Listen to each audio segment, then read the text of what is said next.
Thank you, everyone. A very good evening, morning, afternoon to everyone who is joining in from the different parts of the globe. To create a framework that ties everybody in. Uh, how do you uh, create rules that are legally binding? In the Kyoto Protocol, there was a top-down approach, and I'm told that in the previous sessions you guys touched upon it. That Kyoto Protocol said there's an Annex 1 and Annex 2. Countries in Annex 1, which are developed countries, will have to limit and reduce their emissions to a certain percentage by this time. Most of those countries backed out of it. And there is no way you can have accountability for these matters, right? Um, I Great ideas coming from people, uh, variation in national interest, difficulty in reaching consensus. Not all in entities might really be interested in doing that. Very great example because very recently, when Europe was negotiating for its Great Green Deal, Poland, which is holds its own requisite number of votes in the parliament, was not voting in favor of that. Its entire economy is structured in a different manner. It's in a different state of its development, and the Green Deal would affect it economically. So they had to create a carve out packages to support Poland financially. Uh, great ideas there. Thank you, people, for coming in the chat. Uh, and the biggest challenge is that you don't want to do it for the namesake purpose. You want a treaty that is actually ambitious, right? And that is one of the key goals, right? That the Paris Agreement was relevant not because it was a functional uh, system. It is a functional system, but also because it gave us something to fight for.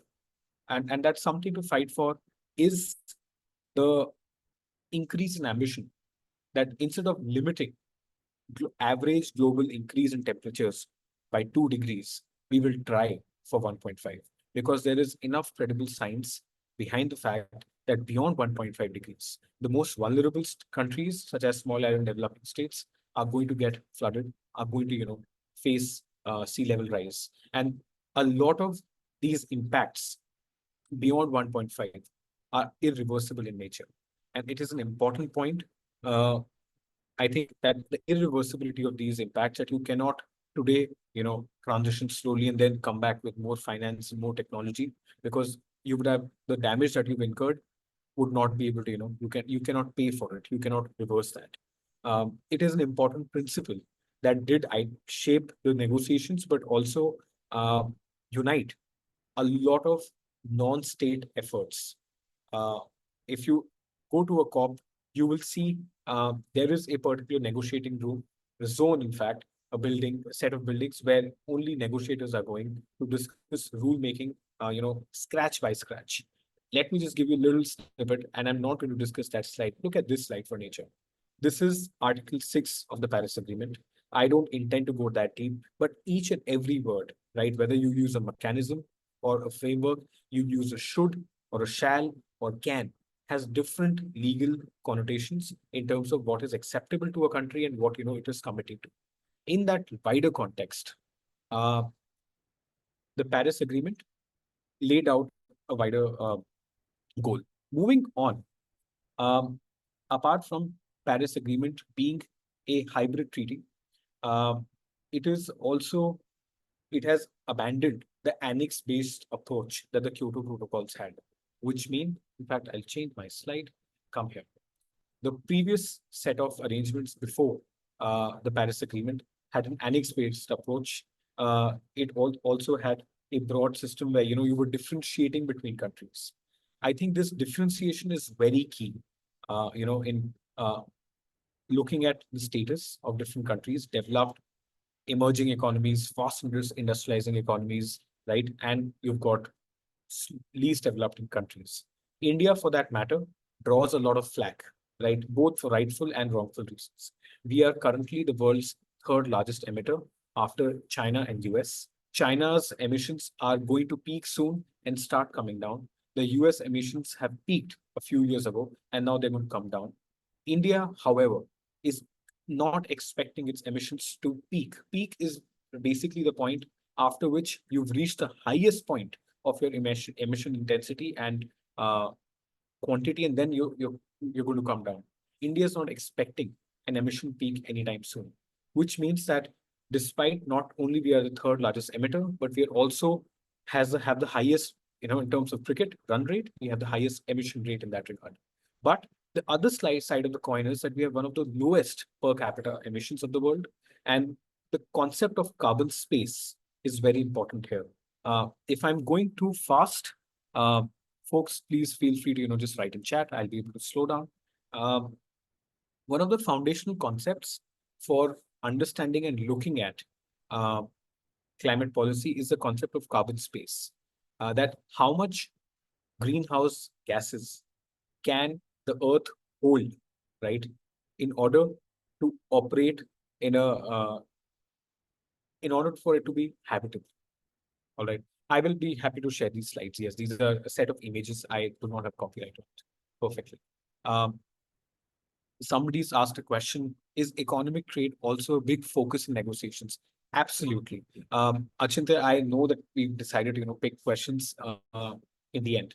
But in the interest of engaging and, actually making sure that 200 people don't lose interest, I'll make it interactive. In fact, it is trade and economics that defines global decision making. It is only recently in the past 4 years or 5 years that an economic case for climate change has been built, which is why countries and companies are looking at climate change a little more seriously, and its political value has increased, as an issue that affects people. Uh, the people who are going to be most affected and first affected by the climate crisis are the ones with least amount of security and resilience, which means the most vulnerable people. And I will not say everybody, because India is ranked as the sixth or the seventh most climate vulnerable country. All Indians are equally vulnerable. The ones who are at the bottom of our socio-economic ladder are the most vulnerable people, because they are the ones who will not have access to adaptation or have access to new finance, or in fact have means to protect themselves, livelihoods or other means, right? So trade and economics is a key case. And now more people are talking about climate because, and especially those with deep pockets and those with the political power to take decisions, because there is a climate case, there's an economic case to act on climate change. Um, does the Paris Agreement talk about GHG like the Kyoto Protocol? Yes, it looks at all greenhouse gases together. Okay, coming back to where we were. Um, the Paris Agreement, broad goals. Um, So the Paris Agreement is a 15, 20-page document, and I do not intend to discuss each and everything. So these slides will help you get a broad sense of where we are, with the the broad flow and structure of the agreement. Five broad goals of the Paris Agreement. One, uh, hold average increase in global temperature to 2 degrees Celsius. This was the goal. The outcome was that we will limit that temperature increase to 1.5 degrees Celsius. The window to achieve 1.5 degree is shortening every year. And if you look at the emissions cap report released by UNEP in 2023, it seems that we've already gone past. Um, I will not cover this topic, but a topic of great interest is the impact of climate change on mental health and anxiety about how we feel about our future as young people. And I think talking about young people, I'll just take it to the macro picture, and I'm connected to the broad point of a carbon space. Um, the carbon space before the climate uh, regime got shaped up with UNFCCC, Paris Agreement, and so on and so forth, uh, received a lot of credit, which means received a lot of accumulation of greenhouse gases, which happened because of vast, rapid, and unhindered industrialization of the global north. The reason the West is considered a developed part of the world is because they did it on the back of industrialization. And countries like India, Indonesia, China, to an extent, a few years ago, are the young, emerging industrialized countries, right? So there is a huge question of equity, that whether or not these countries have the right to develop and provide for people. Is India not in its rightful means to pull people out of poverty? It's not a political question. It's a question of equity that, which unites all parties, right? And if we are to do so, should we be concerned about our rising emissions? As yes or no?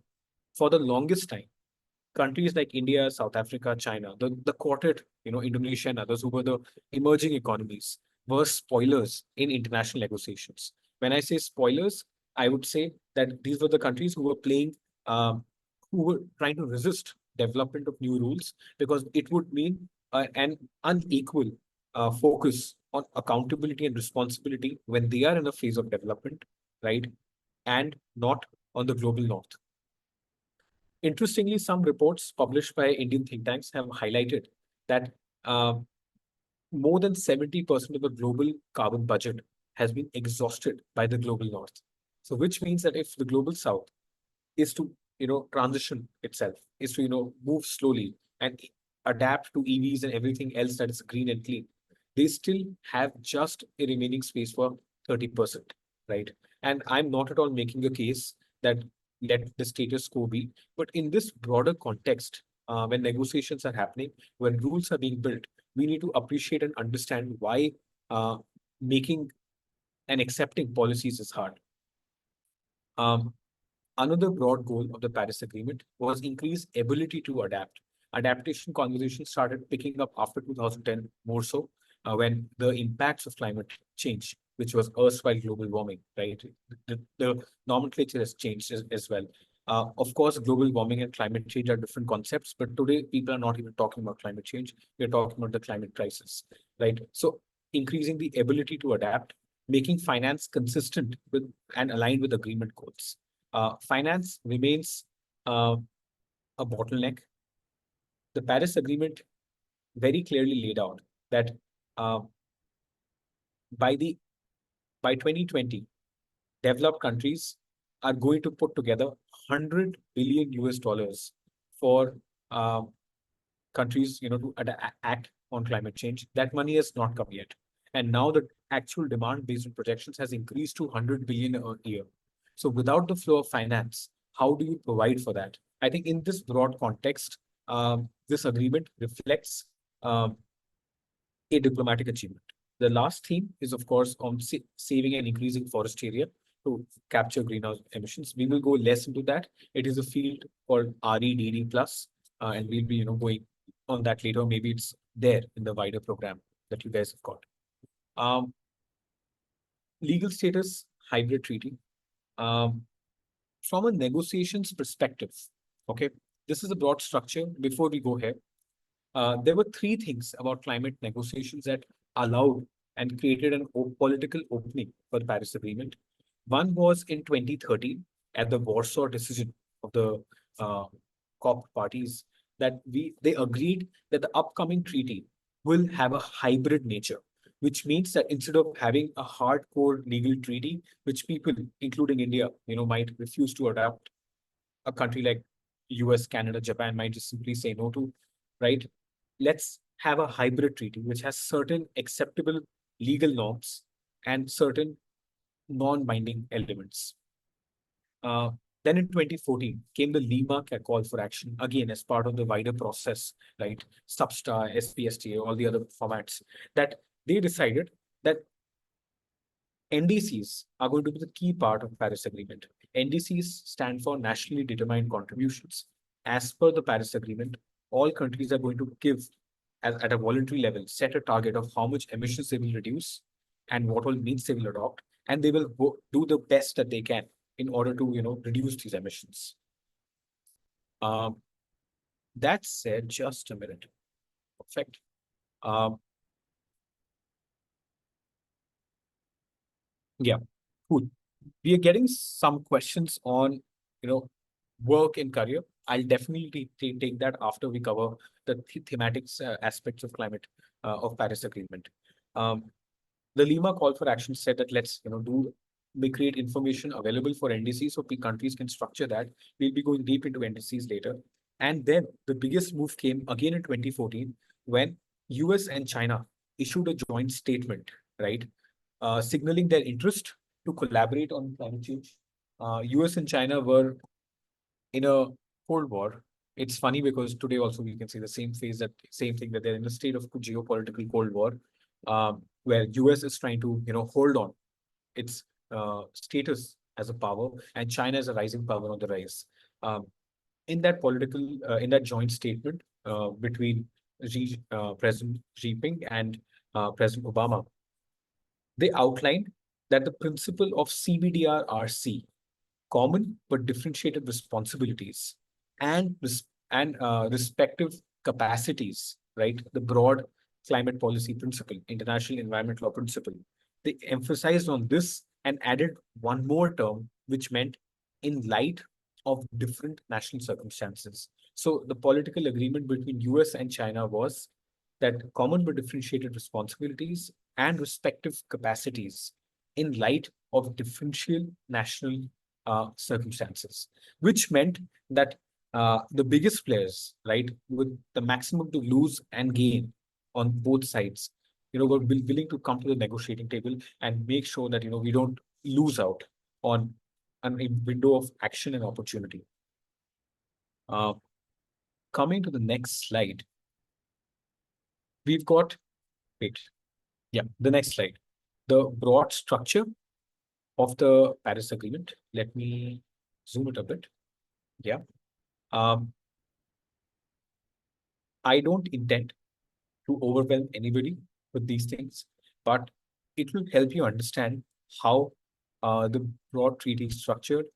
Uh, Article 1 is always the preamble, which outlines the intentions of different of all the state parties, following which the purpose is identified that we have three things in broad purpose: mitigation, adaptation, and finance flows, for which all parties will to take and communicate efforts towards a purpose, progression over time. The Paris Agreement did not outline obligations on countries to do certain things within a window, but laid out a common target of reducing average temperature rise to the best of 1.5 degrees by 2030, but make efforts to progress over time.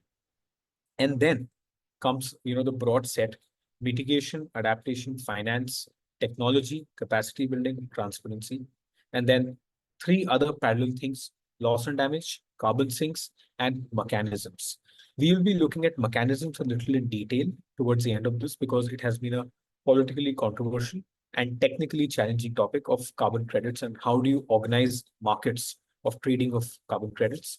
But in the white space, um, the broad objectives for mitigation included peaking, rapid reductions, and creating that balance. The whole idea that I explained about, India peaking after other countries. So, how do you maintain and create some road speed breakers to ensure that, peaking is not happening outside of different scenarios. Um, Key goal that came out was that all countries will submit a nationally determined contribution after 5 years. And after every set of 5 years, it has to be updated. So the Paris Agreement was signed in 2015. In 2016, it was ratified and brought into force. For people's information, there's a difference between signing and ratification in international law. Signing means we all have agreed to this and we will do that. Ratification is when what we've agreed to, it comes into force, it is applicable upon countries. Different countries have different formats of ratification. uh, there is mono ratification and dual ratification. Mono ratification means that the head of the country signs it and it is, you know directly part of your domestic law, it is applicable. Dual ratification requires that the head of the state signs it at the international level, then comes back and issues a domestic legislation which is echoing the same principles of the international treaty, and thus it is brought into domestic law.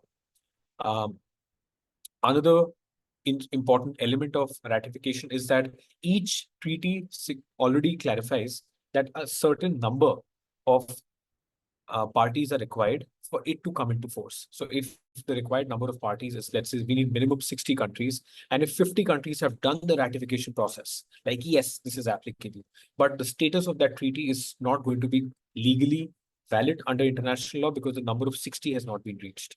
In the case of the Paris Agreement, given all the political pushing, more than 180 countries have ratified it by the next year. In subsequent years, it has increased. Um, Quick guess: which country was a mono ratification country that caused some drama with the Paris Agreement? Any options in chat? And that country is again going to, cause some drama as from the looks of it. Perfect. We've got people highlighting USA. Since Barack Obama, mono ratified country, signed it. Trump came, he put it out of power. Biden came, he signed, and got Paris, US back in the Paris Agreement before the window of going out increased. Now we will know by November what is going to happen. Yeah. So apart from submitting NDCs, the countries are also required from a mitigation space. Let me just, can you see my cursor moving at a particular box?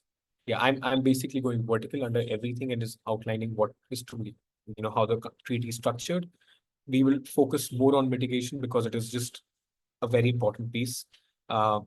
Long-term strategies. Each country has to outline how they plan to achieve these goals. What are the different ways? India published its long-term strategy in 2020, towards the end of 2022 or early 2023. It's a great document to understand what are the possibilities and how India within its current capacity is doing that.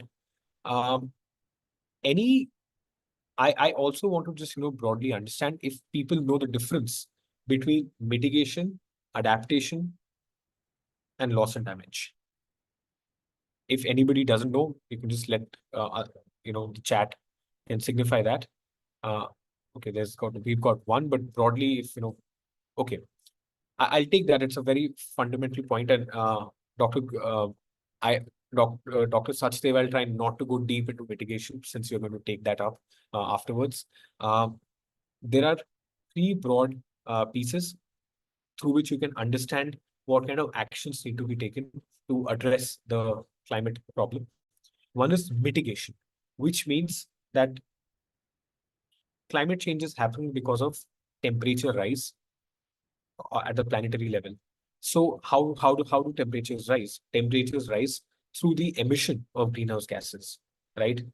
These greenhouse gases come from a range of sectors: industry, construction, transport, agriculture, and of course the biggest one, power generation, which uses coal, fossil fuels, oil, etc. So mitigation broadly refers to reducing your greenhouse gas emissions.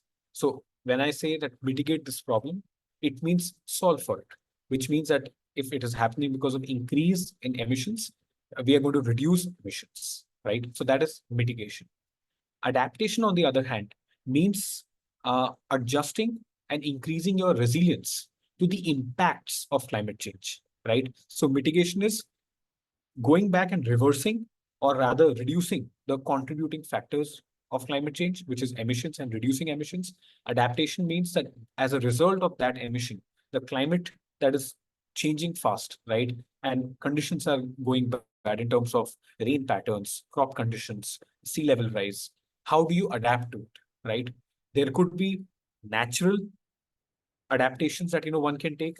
For example, certain plant species and animal species have changed their migratory patterns, right? Or have changed the way they adjust to rising temperatures or lowering temperatures, right? So that is natural adaptation.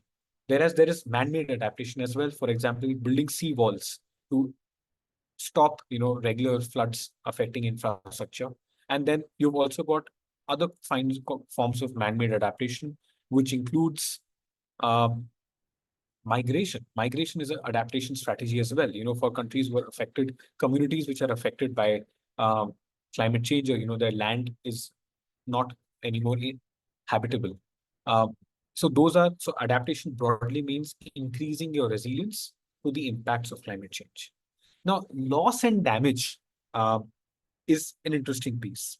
Before we come to loss and damage, different ways through which you can, provide for mitigation and adaptation. Finance, right?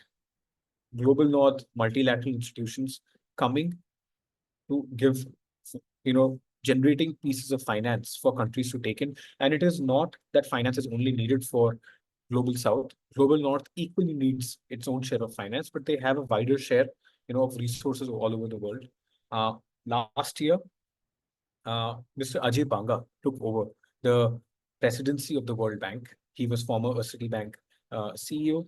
And within the first 3-4 months of taking over, uh, one of the first things they did was change the broad objective and mandate of the World Bank, which meant to end poverty.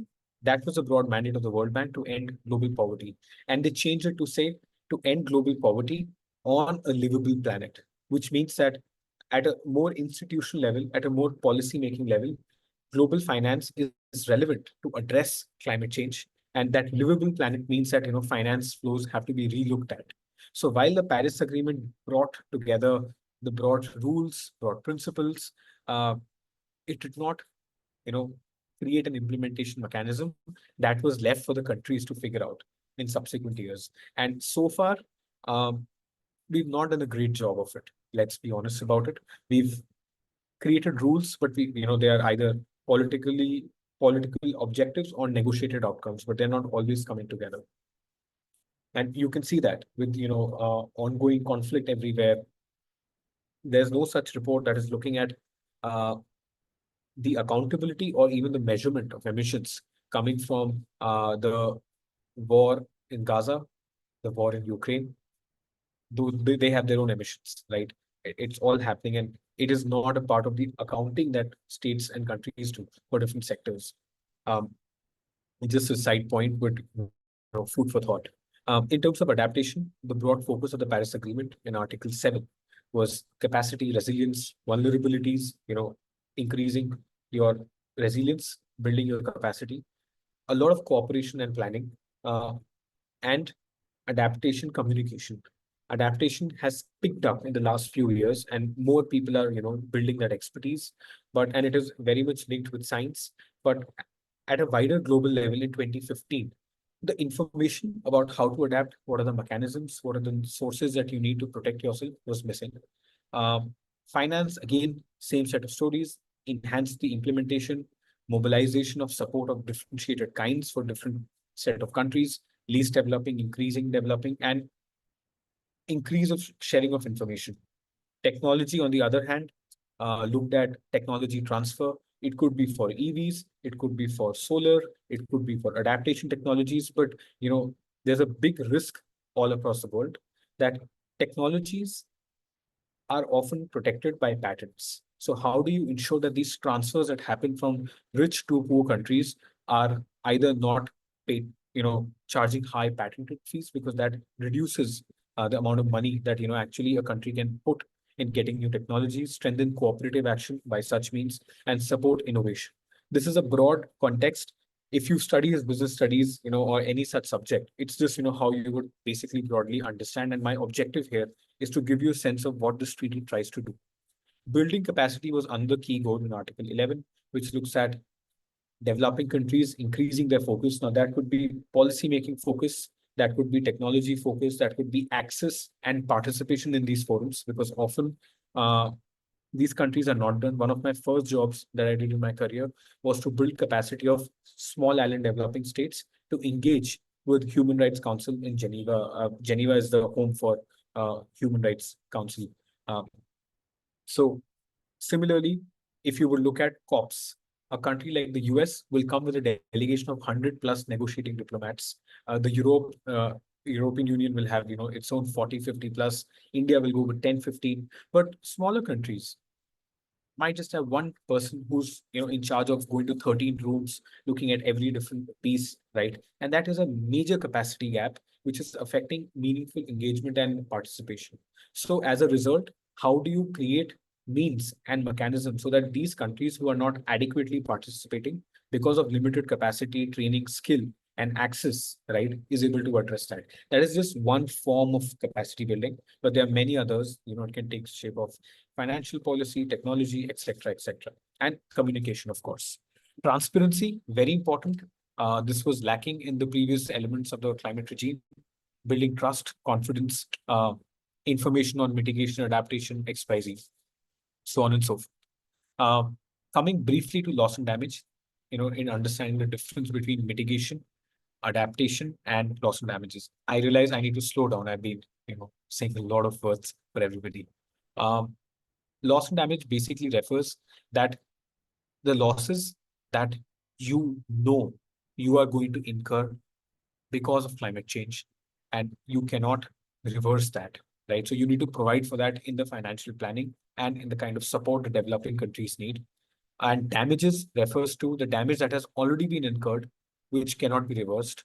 You might have a community migrate, but if an entire rainforest or an entire community area has been damaged, let's say, for example, you cannot reverse that. So L&D refers to the planning and the financial packaging for risks that are so high that they are likely to cause damage and damages that have already been incurred. All right. Uh, Moving to what the Paris Agreement then, as a result of all this structure and all this goal and all this negotiating history, create. Um, I hope you guys can see this. Um, so, firstly, an agreement to reduce increase of average temperatures below 2 degrees and ideally to 1.5 degrees Celsius. Very important point. It was not until the last stages of the Paris Agreement that 1.5 degrees Celsius was introduced.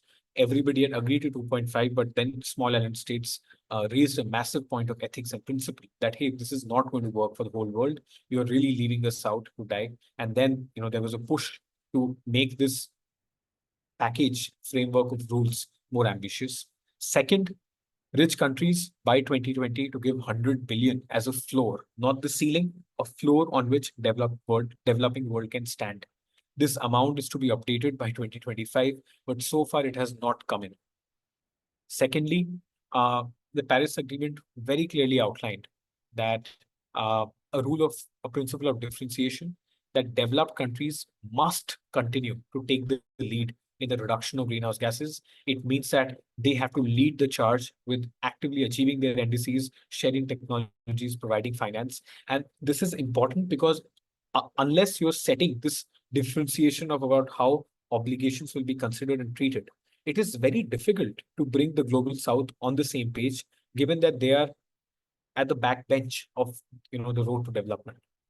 Thirdly, um, they identified that 2050 is a year by which we have to achieve rapid reductions and have a balance between emissions coming from human activity, right? Um, this poses a question that then why would India submit a 2070 net zero target, right? You've got China submitting 2050, Europe submitting 2040. Why did India submit a 2070 target? I think the broad analysis behind that, the rationale that India had in submitting 2070 target is purely on financial, not financial, but climate modeling. That given that despite and the sweet rationale there is that despite reaching net zero later than other countries, India's net contribution, either per capita or even at a collective level of contribution of greenhouse gases, is still going to be low, right? Why? Because every other country has peaked already and is now getting a higher number of years to reach net zero. US peaked in 2000s, China peaked in the last decade, Europe has also peaked, and they are getting more than 30 years to end, reach net zero by 2040, 50, and 60. Whereas India is expected to peak in 2040. We are on course to become one of the largest populations in the world.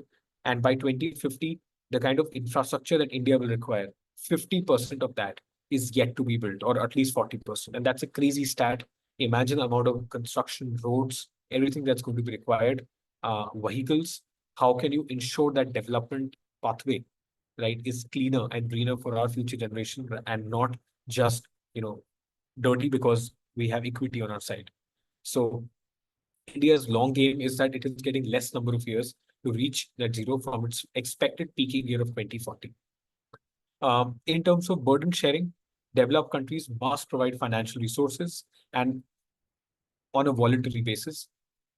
In terms of review mechanism and ambition, it's said that every 5 years from the date of ratification, a review will be taken of how much damage or good the country world has done to our climate goals, where how far are we and what needs to be done. And that is the global stocktake process. 2 years ago, I was attending the global stocktake in Egypt, and the meetings, everything that happened was very interesting because stakeholders from all across the world come together to outline what has been done, what has not been done, and you try to fit different stories, narratives, and data into one understandable piece. It's a very simplistic description that I've given, but it was a unique experience to attend that. And lastly, how do you minimize the damages being caused by climate change? So these are the broad uh, Paris Agreement points that you can say that if you know this, where the framework is structured. With the previous slide, this one, what is inside of it. This talks about what is on the outside of it. We've already looked at it, the difference between Paris Agreement and Kyoto Protocol. I'll Before moving to the next slide, I'll just quickly look at our chat. Uh, and until then, I will appreciate if people can just have a look at this slide. This basically means that what after Paris Agreement? We've so far spoken about what till 2015, but after 2015, what is the next story yet to unfold? Priyank, meanwhile, I just got a very interesting question in the Yes. chat box. So maybe if you could answer this, like, so Khanak Upadhyay asks, rather than bringing about small incremental changes, how can the Paris Agreement bring about a radical shift in the world economy towards sustainability? So that's a great question. The question is not what the Paris Agreement can do, because it is out of the means objective purpose of that treaty. But the question is that what actually can be done to bring a radical shift in the global economy towards sustainability, right? I think that is because what is in terms of what the Paris Agreement can do, the biggest contribution of Paris Agreement is that it mandated all countries as a legally binding obligation to submit their NDCs and at a voluntary level, take up some ambitious target and try to achieve that in the next 5 years, right? That is the legal part of the Paris Agreement. What it could not achieve in terms of creating legal obligation is that what you set as a voluntary target, you also have to achieve. So if today I am Russia and I do not achieve my NDC target, or if I'm setting a very unambitious target and I just achieve it, there is no flack that I'm going to receive. If I set an ambitious target and make everybody happy that, hey, this country is, trying to go ahead and, take on smart goals, but I don't achieve it, or I don't even reach half mile, there is no accountability, no punishment. And it is a space that the Paris Agreement leaves. And it is the space, for which is why countries still stay, because it is nudging them to act, but not pushing and punching them to act. So coming back to the question, which means what can we do about a radical shift in the global economy towards sustainability? See, the global economy uh, is designed in a very unique way. For example, the trade regime and the climate regime do not intersect at all. The WTO has its own prerogatives, it has its own institutional hangups, and the climate regime has its own relationship with science, policy, trying to intersect finance, right? So, one of the biggest things that are required is to understand the interconnections between these and break down the politics. And you cannot break down the politics by an agreement. Once the politics is broken down, then you get an agreement. So the kind of maneuvering that you need to do of global institutions to set an ambitious agenda, which is, let's say, more inclusive and more driven by global South countries, is going to be is important. There are efforts underway. Last year, President Macron did an ambitious summit, on the anniversary of Paris, to bring more ambitious uh, participation from countries. Mia Motley, who's a president or prime minister of Barbados, has been working on setting a strong finance agenda.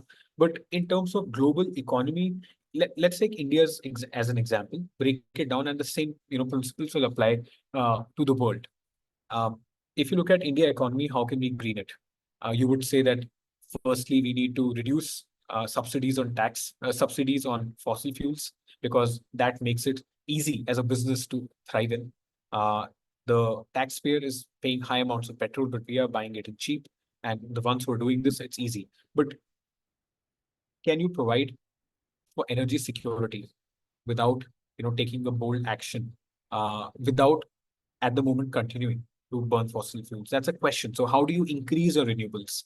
It is a question of both what you increase and what you decrease, right? And what you hold at the moment. In terms of India's economy, you will say the maximum amount of emissions that we create are coming from power sector, from power generation. So how can you mandate and increase renewables? Renewables face their own challenge of access to finance, scaling it. We are now, after almost plucking a lot of low-hanging fruits, India has a good whooping 180 gigawatts plus capacity, right, including hydro. But we still have to go more. Our target, as set by the Prime Minister during COP26 in Glasgow, that we will achieve uh, 500 gigawatts by 2030. In the next 7 years, we have to triple the amount of solar capacity we have, which means we have to create smarter policies and make it easier for local people to put solar rooftops as an example, to make it easier for renewable players, industries and businessmen to access finance to do this, but also make sure you are able to manufacture these things in-house so that you have a domestic pool to use rather than always relying on imports. There's a second question of our global economy is issue of security and offshoring. Right now, the world uh, trade for clean energy is heavily influenced by China. China holds a maximum capacity to produce green hydrogen as well as a maximum capacity to manufacture solar panels. So, which means that what you need to achieve your domestic target is really in the hands of a competitive power with whom you are constantly, playing a push and pull game. So how do you maintain your trade activity? Because it is you need money to run the country while also shifting the economy. Uh, there's a separate piece about how do you create a taxonomy and a financial architecture, right?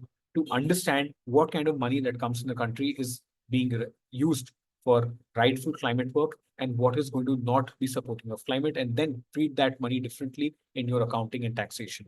There, it's a high stakes and very diverse scenario. The broad point that I'm trying to make is that a shift in global economy will not come from one lever, but many different levers and anchors. You need to reconcile the trade and climate regime. You need to make access to finance easier. You need to make sure there's policy support at the local subnational level. You need to make sure there is a global south oriented agenda coming up in G20s at the COPs where we are able to influence this decision making. And at the same time, you need to have sector specific strategies. How will the EV sector look like? How will our industrialization look like? How do we shift from blast furnaces? Can we move from high intensity coal furnaces to efficient coal furnaces? If you do not know, most of the distribution companies in India are running in huge losses. So how do you make the business of power generation, which is also the most dirty business, clean, but also profitable, right? So that these agencies have the means to adopt. So I think broadly to answer the question, these are some of the broad anchors. Somebody's mentioned, fossil fuel non-proliferation treaty. Great idea. People are working on it. The context of different countries really differs. I'm not speaking for India. If I'm just to speak from a context perspective, right? Um, it is difficult to right away accept it. It is a rightful thing to do, but to pull that off, you need huge amount of political capital, but also financial real capital, so that you can give the support for countries to transition, right? Uh, all right. I'll continue with where I was, and Achintya, you can siphon through some important, interesting questions. Some of them are very heavily loaded with words, so I cannot go into them now. The ambition mechanism in the Paris Agreement says that we'll adopt a Paris rule book. We will then, convene a set of different moments. I would say 2023 and 2028 are very important times because that's where the global stocktake happens and the world actually learns that from the setting up of Paris Agreement to 2023 and 2028, what progress have we made? How much deep water are we in? What needs to be done? And what are the different options that the world has at a policy and at a science level, and also just broadly at a planetary level. Uh, Next year, India is going to submit a revised NDC. It is not easy, given that India was one of the few countries at COP20 6, despite being, called out for shying away from accepting a fossil phase out to a phase down, India was one of the few countries that put a very ambitious target, right? And it was well recognized by the COP president as well. But now that you have a target of 500 gigawatts, can you top that next year? You can, of course, because the Paris Agreement allows you to, but you have to set realistic targets. So, looking at how India will look at reducing emission intensity, new things, its request for finance, it's going to be very interesting. The broad goal, the world is racing to reach net zero emissions by 2050. Um, it has a lot of moving pieces. I'll not go into that right now, but so far what we've discussed, you can understand that, yeah, this is where we are. I'll just take a quick check on time on where I am. I am happy to not discuss Article 6 in great detail because it's a different issue technically as well. If I'm near my time of opening the Q&A, we can do that. Yeah, actually, I'm really sorry to kind of cut you off, Priyank. I mean, I know it's very intensive and there's so much to cover actually, and it's so diverse that the Paris Agreement goes into, because we also went into the fossil fuel non-proliferation treaty, and we were Yeah, talking about the economics of it and how the different countries are approaching, and also like NDCs are due next year for the updated submission. So there's a lot to talk about, different perspectives to kind of take into account. But yeah, I guess maybe we can take a few questions before passing it out on to Dr. Kamna, who will take us through the evolution and journey of climate mitigation, another heavy loaded session. I mean, kind of a topic that we will be taking forward. Do we have any further questions? I mean, any, because I guess you were also answering a lot of the questions, in yeah. between. So, I mean, I'm just also checking myself if there's any. Mm. I guess maybe shortly, if you could, I saw a couple of questions regarding the legality of the Paris Agreement. They are still confused as to Mhm. how is the legal prospects, and what if someone fails to kind of meet the Paris Agreement goals, or the NDCs that they are putting out, and who will be responsible, or who will be Yeah, accountable, and is there any kind of court that could kind of take up that case as a and what would be the punishment look like? So maybe shortly, if you could take that up. sure, sure. Thank you. Um, So Paris Agreement in terms of legal status is a hybrid treaty. Certain elements of the treaty are legally binding, which means a country has to comply with that if you sign that treaty, and certain elements are not. So the obligation to submit an NDC every 5 years is legally binding. You have to do that. But achieving that target that you have yourself given, right, is not legally binding. So if I fail to achieve my target, I will not be held accountable, right? So this is a broad difference that it requires countries to take measures that are necessary, right? And the first measure is, set a political national target for yourself and do the best you can with the supporting mechanisms that the agreement affords. But the biggest challenge is that if you don't achieve your own target, you won't be held to account in a court of law, right? You will be, of course, receiving political flack. You will be, civil society will be discussing, things. You'll be the subject of series of articles and advocacy campaigns, but you will not be held to account as a violator of international law. And this is basically the bottoms up approach that the Paris Agreement has taken. That we, instead of enforcing a top down target on countries to achieve, and which they simply say no to, because states are sovereign states, they decide what laws they will be bound by at a global level. So instead of doing a top down approach, they've shifted and made a bottoms up approach that everybody, you give your best target and then try to work on it. Sorry for the long hands movements.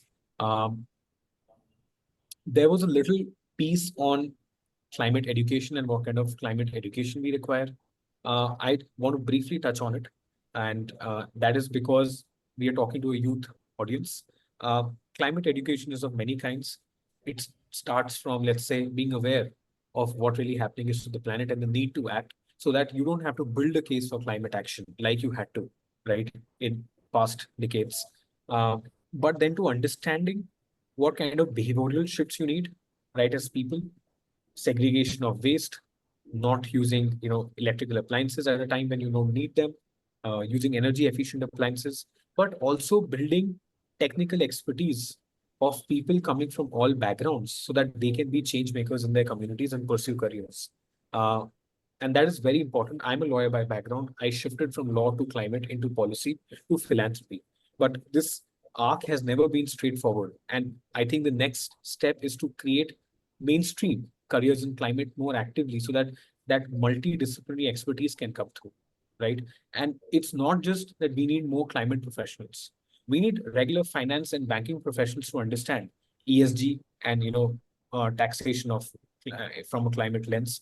We need infrastructural engineers to understand, architects to understand sustainable architecture, and for that we need to build training capacity, infrastructure, institutional capacity, and open more opportunities. So India is at that point where our population is our biggest asset, and if we don't invest in it, it is not going to take long for it to become a liability. So health education is going to be key, and climate, I think, is at the center of a lot of things that we're seeing at the world. I think that is a great segue for the next speaker, who is, herself an academician. So I can, probably bring my session here to a close. And, thank you. Thank you so much, Prayank, for joining in. And, I myself was kind of into the whole Paris Agreement, and, you took it and broke it down to so many different aspects and all the major, kind of articles, and how the whole Paris Agreement evolved from starting from, kind of signing to actually getting it implemented, and, the 1 year that it took. So it also kind of gives a bigger picture of how complex and diverse it is. So there's a lot more to add on to that, but with the interest of time, I understand we couldn't take in all those I mean minute details into account. But feel free to answer any questions that you want to in the chat box.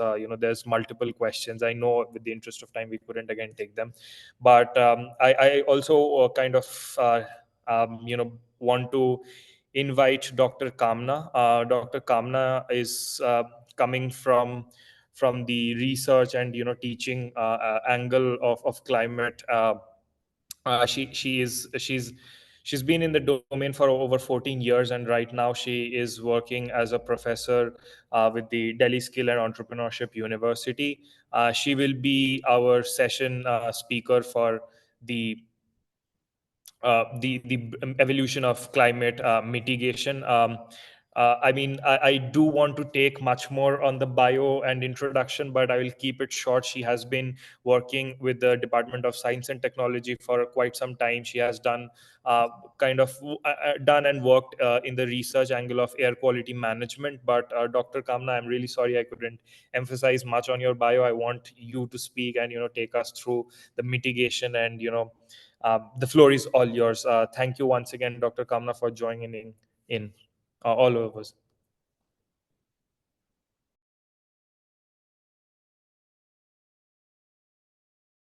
Dr. Kamna, your mic is switched off. Yeah. Yeah. Yes. Thank you, everyone, and thank you for inviting me for the session. And I also heard Priyank's session, and actually he extensively covered everything. I was waiting when I will pitch in and what I should speak. Whatever I prepared also, he somehow covered for this thing. But yes, the topic given to me is mitigation of climate change.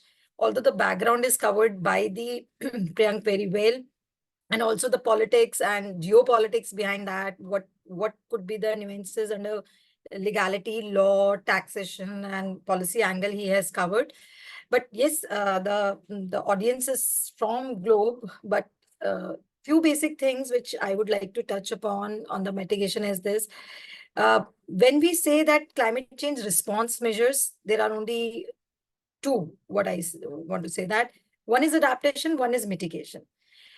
uh, I can see the timeline what Priyank was showing. what Priyank was showing is that that initial time of the climate change was totally focused on adaptation.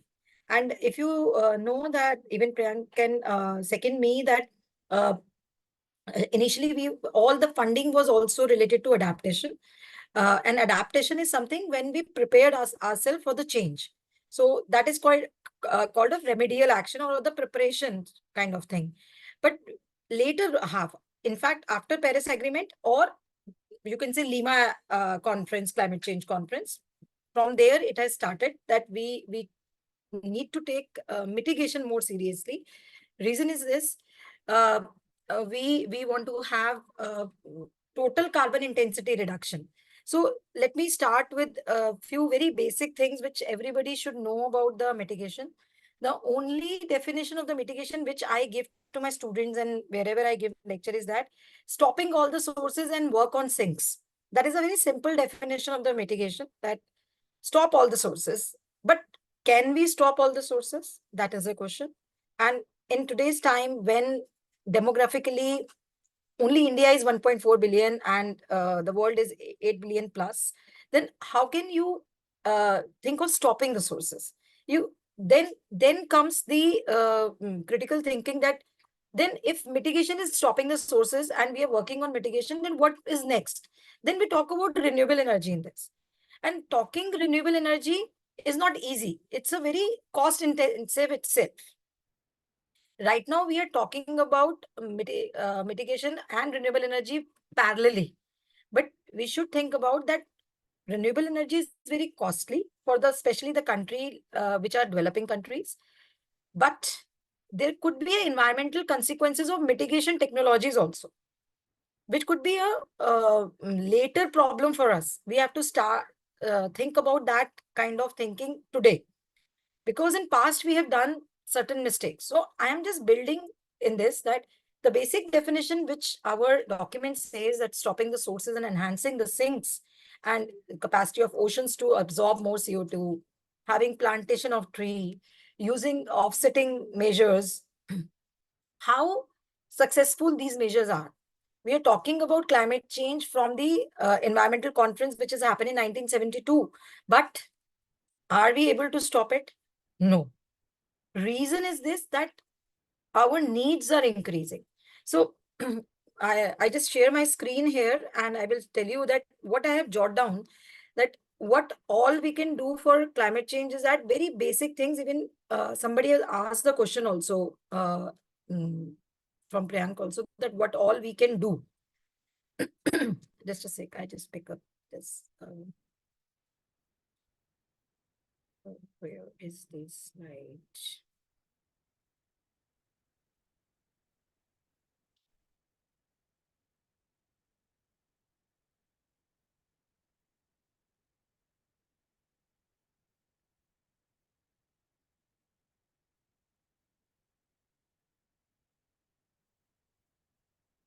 Just a second.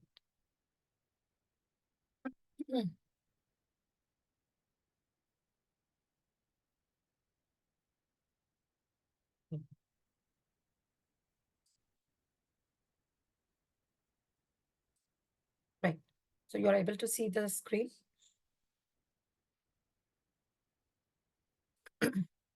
Right. So when I say climate mitigation, then my only meaning here is that we need to work on reducing carbon intensity. So the basic definition changes to carbon intensity. Even all NDCs are around carbon intensity. I just tell the audience that what is carbon intensity. So carbon intensity is something GHG emission per unit of GDP. And then comes another term related to this is called energy intensity. Energy intensity terms is something reducing GHG emission per unit of energy production. Okay. So these two terms which we need to keep in mind whenever we are working on any kind of energy resource, be it be electrical vehicles, be it be renewable energy or not. So even if we are going for renewable energy, per se, we are building a windmill, but having a windmill or constructing a windmill, the kind of iron, blades and everything goes, that is also energy intensive. You have to cut down at that level also.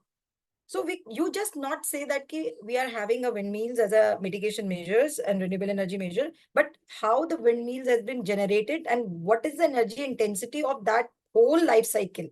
So GHG life cycle approach adoption at each decision is very important when you are talking about mitigation in true sense now, right? Problem is coming that we say, okay, we want to go for mitigation. We have given some commitment. Let's move this much gigawatt of energy from coal base to renewable energy base. But when you are moving to renewable energy base, then also you have to take care of the GHG life cycle approach. Then only you are doing it true sense. So I'm coming back to my same question that we are talking about climate change from 1972, but we are not still able to do much on this and still struggling to keep ourselves within 2 degree rise. And that also we are not able to achieve. Last year only, we have already crossed 1.5 degrees at many places, which has been recorded, but we are struggling. Reason is this only, that when we are taking decision from moving to one option to another, we are not thinking about the life cycle approach of GHG. And also we are not thinking about the carbon intensity, and we are not thinking about the energy intensity factors. So these three things you have to keep in mind when you are talking about the mitigation in true sense. And let's come back to GDP production. GDP per unit GDP means any product you are producing within your country, be it be small iron nail. So, and there are some identified industries which are called as carbon intensity industries like cement, iron, steel, thermal power plants. These are the few identified one. And for that, we started very important programs like PAT program, like Perform, Achieve and Trade. This is one of the policy instrument of India, where we talk about reducing the carbon intensity of the highly GHG intense industries. And the tradable certificates, e-certs has been produced, and that will, work within states. And we are very successful in doing that. So these PAT program is very successful, and now we are moving and merging PAT and RAC. So I know we have people from international background, so I'm using these policy instruments of India name because India is using this instrument to achieve its net zero targets. This is very, very important that other country members also understand that these are the very good schemes which can be replicable in their own country also for the mitigation, and very important schemes which we need to talk about. The PAT scheme is one which I recommend everyone to read because there is a paucity of time. I cannot also stay back long. So then in that sense, RACs are another scheme which is very important for everyone to read. When we brought to National Action Plan of Climate Change in 2008, at that time we have solar mission, we have sustainable habitat mission, we have Jawaharlal renewable energy mission. So a lot of missions we brought at that time. 8 was the main one. But at that time, we were not talking about anywhere about nuclear. We always keep nuclear out of mitigation preview. Reason is that there is a lot of environmental, you can say, negativity attached to that. So we call as negative externality attached to it in the economics term. So any product which has a high negative externality, we generally don't include that in the GHG emission mitigation portfolio. So we keep that away. But the countries which are developing countries where nuclear could be one option.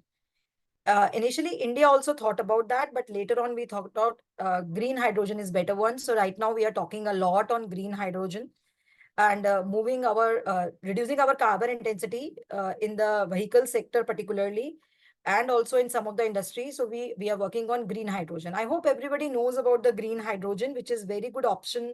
And India is very highly committed about green hydrogen, where there is a brown hydrogen, there is a black hydrogen as well, where more energy has been put up to disintegrate the water molecule into hydrogen. But green energy is something where we use renewable products to produce hydrogen, and electrolysis process involves renewable energy in that. So we are working on green hydrogen and hydrogen based economy we are moving. So this is our approach for net zero, which we have committed, and which is, I think, very promising approach, which we are going forward with. So I'm coming back to my slide, which 4 points I have written is this, that when we were working on carbon intensity, because when you want to work for mitigation, carbon intensity, you need to work on. So these are the 4 points which I have jotted down, is very important and looks very simple, but it is not simple. One is sustainable productivity. When I say sustainable productivity, that whatever you product, you are coming up because under, you can say, you can say Made in India mission, which we have now. So we have mission Made in India. Under Made in India mission, these commitments of sustainable productivity should be go in. So wherever recycling, making economy circular from linear to circular is very important. So these efforts, this small effort like ESG at corporate level, sustainable productivity at industry level are important step to achieve bigger targets of 2070, which we have given after Paris Agreement and after NDCs and all, even in the latest COP. So sustainable productivity is one which we need to focus on, and the approach we need to adopt is GHG life cycle, and the second is the conservation of resources. When I say conservation of resources, means that reducing the resources which are going in.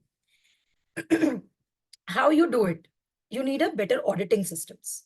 So these are the approach is auditing system. So better auditing system means that simple processes. So I always define mitigation in this way. It is a cluster, or it's a bunch of practices, technologies, and policies.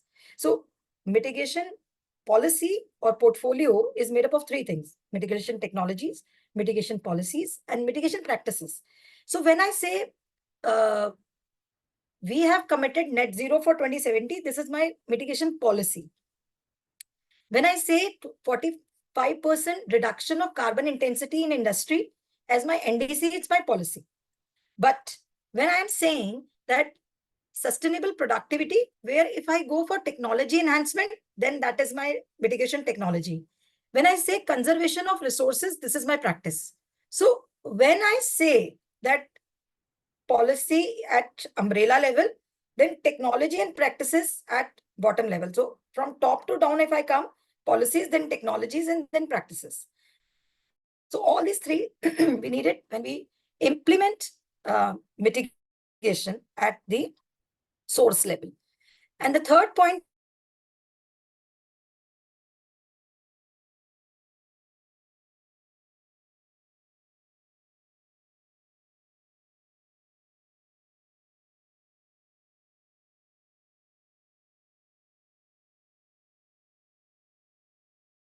technologies which are available anywhere in the world should be their IPRs, their agreements should be made so that technology transfer should be possible.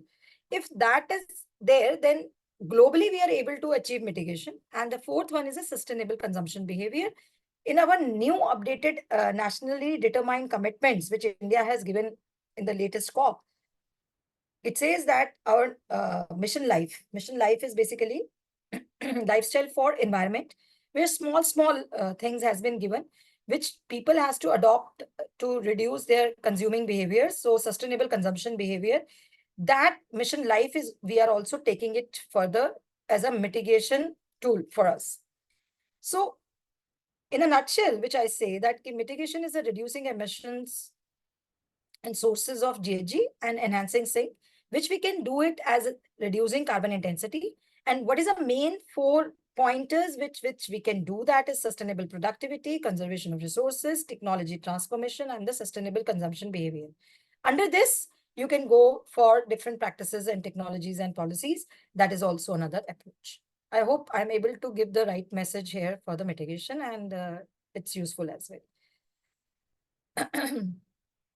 Next thing, which I would like to tell is maybe a little controversial, but I just want to say that inclusive growth and its implication. In the World Forum, we talk about inclusive growth. If you really want to bring true sense inclusive growth, or you want to bring just climate change, or just transition, or just technologies, or just mitigation. Inclusive means nobody left out. But whenever you talk about inclusive growth, you need energy. Sounds weird, but if you need energy, you need GHG, you will emit GHG emission, directly or indirectly. I come back to the point that, do you believe that if you really want to give a better health system to everyone, you need equipped hospitals? Equipped hospital means energy. How you pump oxygen, how you run operation theater, how you provide generators and fresh water and cleanliness is all energy. And if you need inclusive growth, you need to give energy to everyone. And giving energy everyone is the demand of energy. And demand of energy means production of energy, means GHG emission. How you cope with it? The answer, somebody would like to tell me maybe renewable energy, but I told you in a very beginning that renewable energy is not totally GHG free. They also have its footprints. It also has its, future implications as well. So if you really want to go for just transition, you really want to go for inclusive growth, that everybody gets all facilities, then you have to emit emission. And India as a country is in the growing path, in the sense we have passed the phase of developing country and we are moving to the path of industrialized country, but we have not yet achieved that level of lifestyle which other developed countries are having. So I need my share in the atmosphere. If I need my share in the atmosphere, then I need to emit. But right now my share in the atmosphere is gone, right?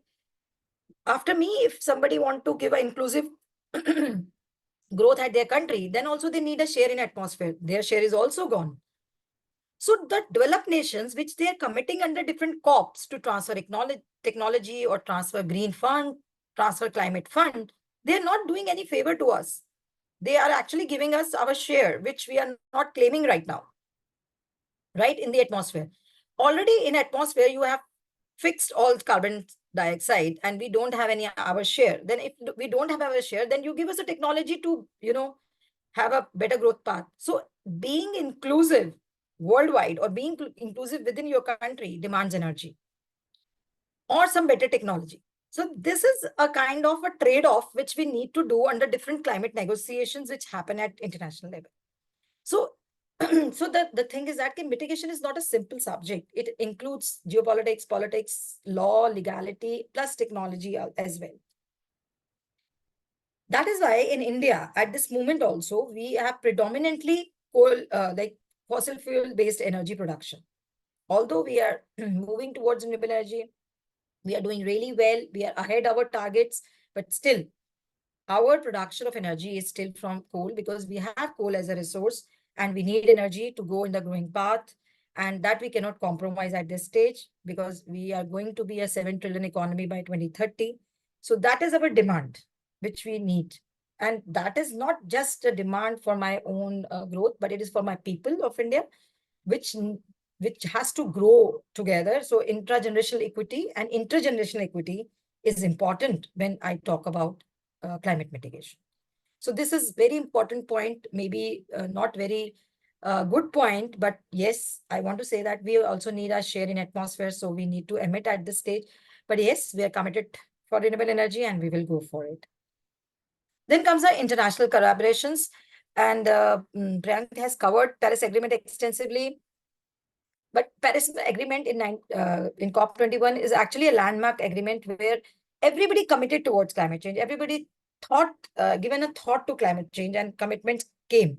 And that to be voluntary commitment. Although there is nothing legally binded, but still people are giving commitment. Even we are updating our NDCs. This time we have increased our commitment from 2025 to 40% reduction in carbon intensity. So this is all coming because we understood the kind of floods, the kind of impact we are dealing right now. The kind of summer India has it. Even the coldest countries has felt climate change brunt this time. So then everybody understood that we are actually living on the edge. So now this is important that we should do something.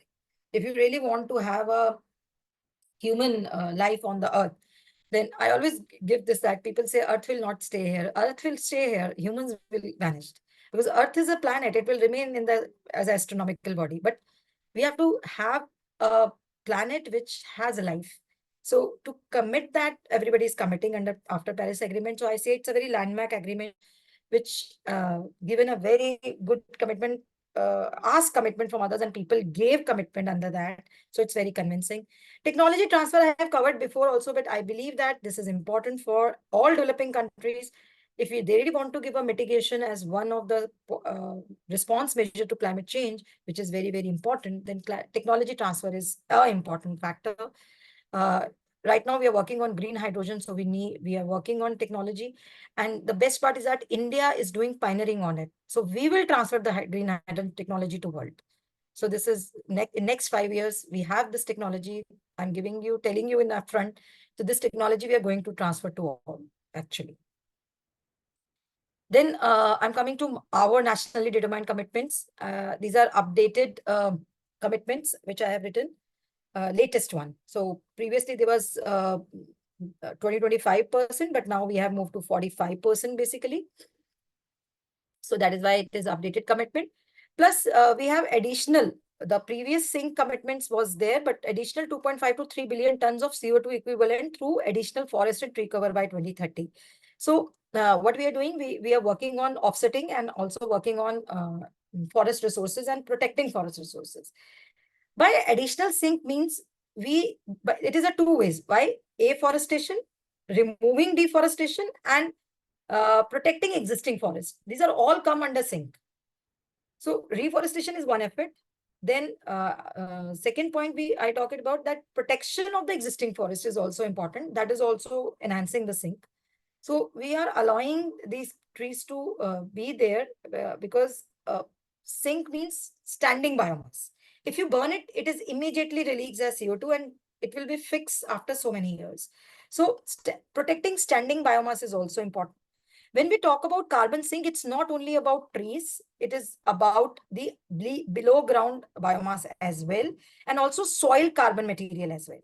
So soil conditions, soil carbon material enhancement is also very, very important. So it is just not tree covers, it is about below ground carbon protection under root system, plus soil carbon. Third point is to build capacities, create domestic framework and international architecture to quick diffusion of cutting edge. Again, technology plays a very important role. I'm telling you that. At domestic level, when we are talking about technologies, then means that our own energy efficient technologies and green productivity when we talk about. But internationally say that whatever country has it for renewable, wind energy, solar powers, solar strips, many solar new technologies are coming up. So sharing their IPRs is very, very important for us. So that is why our commitment stands there, but we need collaborations from the international one. It is for all countries who are participating in this. So in a nutshell, this is a brief about the mitigation, which we actually needed at this stage. Simple definition, stopping sources or doing that thing, but we need to do our own bit for each and every step which we are doing, because we are not living in 1930, we are not living in 1950. We are living in 2024, where we don't have any space in atmosphere to release GHG. Our share has been taken up by the people. So we have no option taking different path from them. So if for our own survival, we have to take a different path. For that, we seek collaboration from international bodies, which is actually a negotiation at different COPs, which comes as geopolitics and politics and everything. Oil economy and coal economy goes into that. But now we understand that we are living on edge, and all the planetary boundaries are exceeding their limits. So we know where we are, and this is just a small presentation from my side. I am summing here, so I take up the question after that. Thank you, everyone.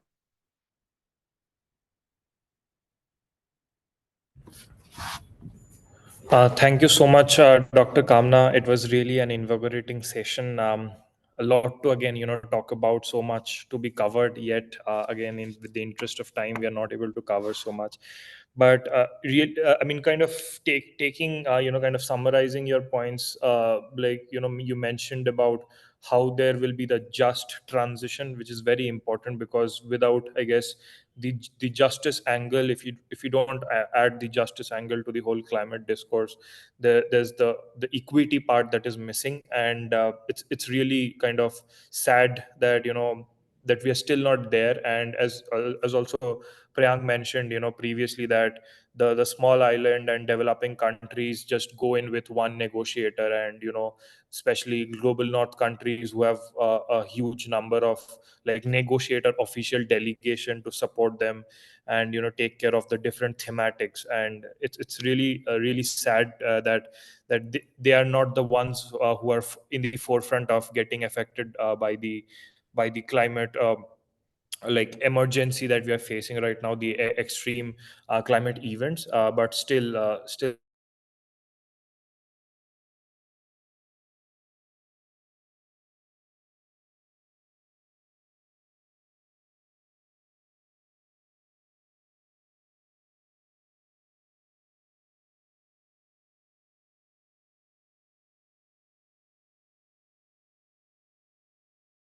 you as well. Some people talked about, like, how can policies actually help in the just energy transition model, more so like how can, like, because it's a very big kind of a shift that we have to I mean undertake in terms of like reducing the carbon emissions, that too for countries like India, or like any developing countries who are not at the peak, peak of emissions. So how do we kind of manage to achieve all of our NDCs targets that we have put up, and at the same time have the development like scale also rising? So yeah.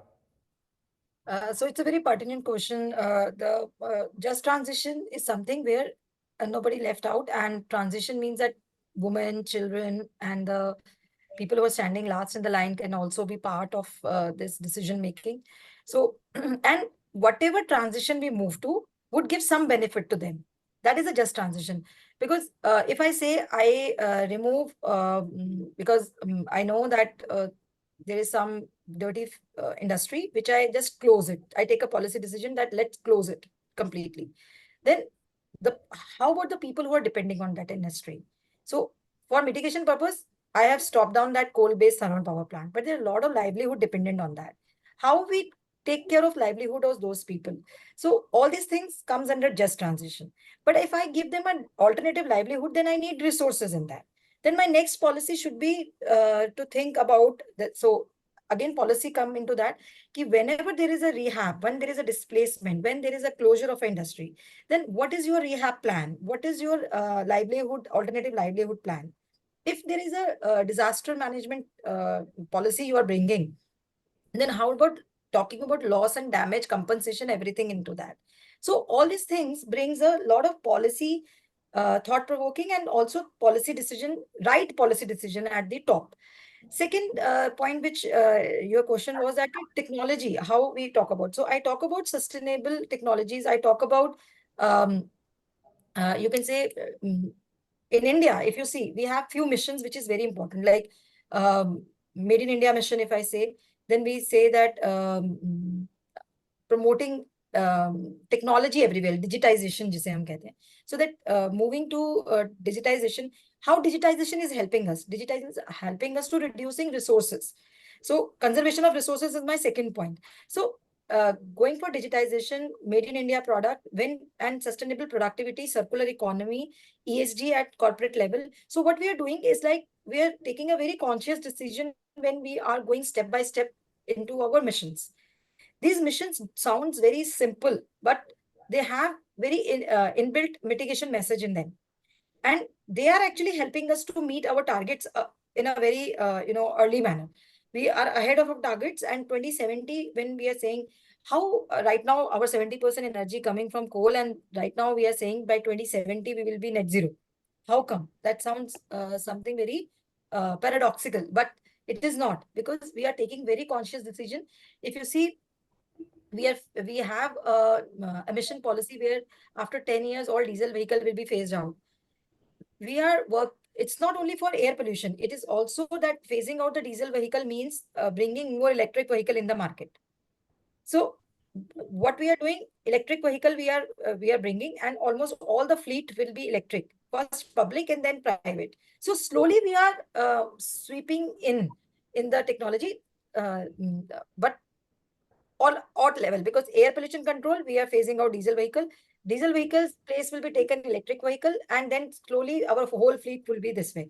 So slow creeping into the economy to make economy green is our strategy, and that is why what digitization is doing, digitization is reducing our footprint at many places.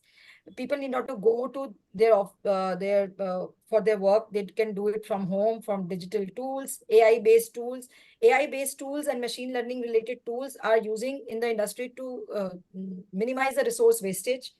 uh, all these things are leading us to climate mitigation and reducing extraction of more resources from the nascent stage. So all these things are a very conscious decision at India. I'm just taking some examples from India because I work for Indian mitigation policy measures, but same can be implemented in other countries. So small decision at lower industry level, then at higher industry level would be very helpful. Carbon taxation, carbon offsetting, our own voluntary carbon market initiatives. These are all at place. And along with that, we brought mission life. And all these things are actually collectively feeding to the umbrella target net zero 2070. So this is a very, very beautiful approach. If we, after 2070, if you see it, that you will see how we are able to do it. That's so nice. Yeah. I guess maybe wrapping up with one more questions. I know we are running very beyond the time limit, but maybe one question on what how do we kind of measure any metrics for understanding the mitigation goals that we have set and where we are with that, and also maybe a very short in maybe one liner to differentiate between again mitigation and adaptation, and which is your take. I mean, do you choose mitigation over adaptation? I know it's a very controversial and a very debatable topic, but yeah, though your take on it. Yeah. The metrics which you said is that actually there is a report which we need to submit after Paris Agreement. So basically biennial reports we call them. So in the biennial report, we give all the matrices in this. So every ministry has a role to play in this. Ministry of Environment and Forest is a nodal agency in this. So they create matrices that how much we have achieved in each sector. So it is a sector-based matrices which goes that there, and we are doing really well in these sectors. And the PAT, RSE, their numbers, how much RSEs, renewable energy credits we are able to create under solar, wind, and other sectors. These are all become the part of the matrices. Plus, now corporate also need to report their ESG matrices. So in that sense, they need to disclose their carbon status. So then in their annual reports, that is also kind of matrices which we are getting from this thing. And industry annual report also gives their carbon disclosures now. So this is somewhere are mandatory for them to disclose their carbon footprints. So one point. And second question is that difference between adaptation and mitigation. I say mitigation is stopping of sources and enhancing sink, but adaptation is something which is called pre-assumptive approach, where after the event, we are adapting ourselves to the change. So it's like if rain is happening, then opening umbrella is adaptation for me in a very layman language. But yes, adaptation and mitigation should go hand in hand. Without mitigation and only adaptation will also not work. And adaptation is important because we are already facing the climate change and it's brunt. So to cope with the brunt, adaptation is important. Making people less vulnerable should be our target. But making people less vulnerable is again energy demanding. Providing them shelter, providing them good houses, urban housing mission or rural housing mission is also part of it. It's, reducing poverty is also a kind of a adaptation measure. So also for that, we need energy. So if energy, then mitigation is important. So stopping sources is important. So for me, mitigation is important. Keep it up, but yes, both should go hand in hand. Plus, there is another this thing is called development angle that should also think about, that how you make growth inclusive. That is also important. Mitigation adaptation one thing, plus inclusive growth is also important. We cannot leave people who are at the lower section or last in the line. We have to include them in the decision making process, and every policy should talk about those people as well. Thank you so much again. I also want to kind of thank you to both the speakers, Dr. Kamna and Prayank. We had a very in-depth and a deep dive session into both mitigation, climate mitigation, and the Paris Agreement. The first part, Prayank like really broke down the Paris Agreement into bits and parts and explained each and every aspect that you could possibly think of, from the politics, the finances, the kind of gatekeeping that is being done, and all the stuff. I feel very much Prayank has covered, and also then followed by Dr. Kamna. She kind of came in and took us through the very important notion of climate mitigation and its important in the 21st century. And with COP29 coming in, we have a whole bunch of this is probably the third time a COP is happening at a fossil fuel kind of headed economy in Baku. And so it's really crucial that we take all these into account and shape our policies, our decisions, our voices accordingly. And again, thank you, Prayank, as well as Dr. Kamna, for joining in. I know it's very difficult to join on a Saturday evening, but I really appreciate your time and efforts. And I think all the participants really enjoyed it. At least I personally was kind of very involved in the entire presentation. And I also, we have prepared resource material with all the different kinds of topics that you have covered, with links to learn about the Paris Agreement in detail. If somebody is interested, we have attached some videos, hyperlinked some websites of the UNFCCC, for further as a reference material, as well as a reference point for a pre-read and post session reference. But I really enjoyed the session. Maybe I would also like to pass it on to Dr. Sakshi. Any final thoughts or comments? Yeah, thank you so much, our speakers. It was really very insightful presentations, and I hope our participants got an understanding about the Paris Agreement very well, how the UNFCCC processes are, and how we are getting to achieve our NDCs, how they are getting planned, and why the just transition is important, as Dr. Kamna addressed. So thank you very much, both the speakers, and really your presentations were very insightful. Thank you for making this session very impactful. Yeah, Achint, over to you. I'll probably just close down with maybe a 30-second remark from Prayank, your last, words to our young, enthusiastic participants. Well, thank you so much. I think I've often spoken to young audiences, but it's not been a high number. So I think, firstly, really happy that you've been able to bring and hold interest from a high number of people, a very diverse audience. So thank you to everybody who was in the group, participating actively. It shows that you're trying to upskill yourself. It's great. I've passed the 30-second remarks, but all the best. And, there's a huge range of opportunities and meaningful work to be done ahead. And I hope we can find ways to collaborate and connect. Thank you. Thank you so much. With that, I'll wrap the session today, and have a good weekend ahead. Thank you everyone for joining in. Thank you, everyone.